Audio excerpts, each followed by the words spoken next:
બેકમાં આપી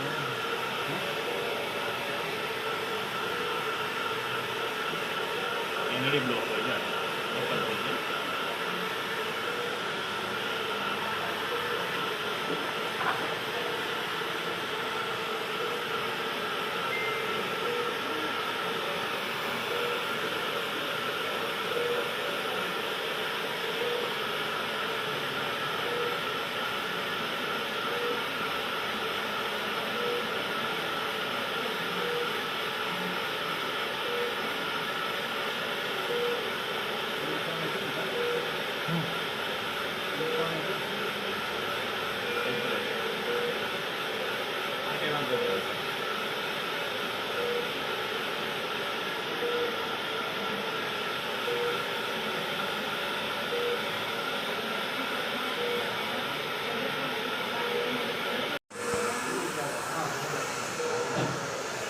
પ્રયાગરાજ જવું છે ને નવમના મહિનામાં જવું છે ને પ્રયાગરાજ એટલે 8 તારીખે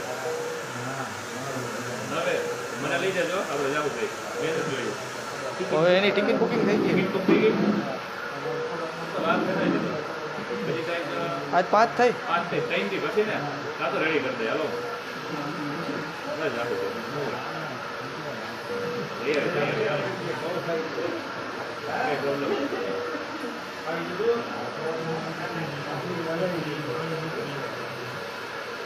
8 તારીખે ત્યાં જવું છે.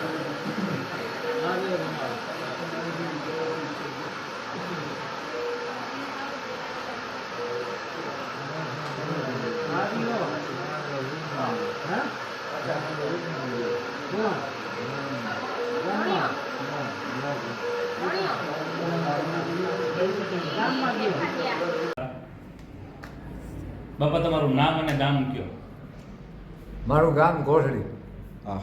કેશવ રાજા, તાલુકો? તાલુકો માણાવદર, જિલ્લો જુનાગઢ. જિલ્લો જુનાગઢ. તમને શું થયું હતું?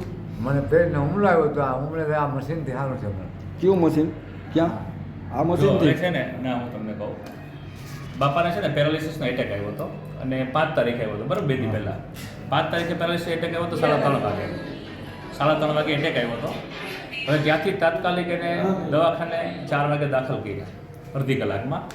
ત્યાર પછી ડૉક્ટરે રિપોર્ટ કર્યા તો ડૉક્ટરે કીધું કે પેરાલિસિસનો એટેક છે.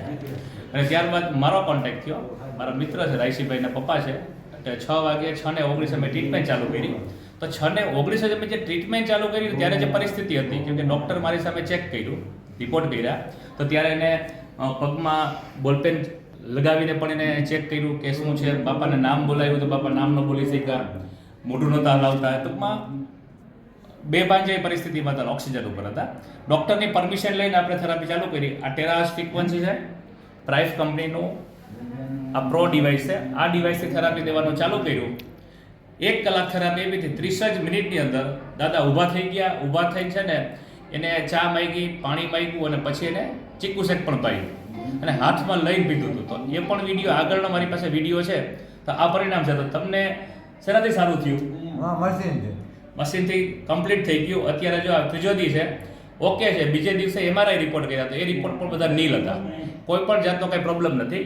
બીજું કે જ્યારે પેરાલિસિસ આવ્યો ત્યારે છે ને મોઢામાં પીવામાં પાણી પીવામાં થોડો પ્રોબ્લેમ હતો.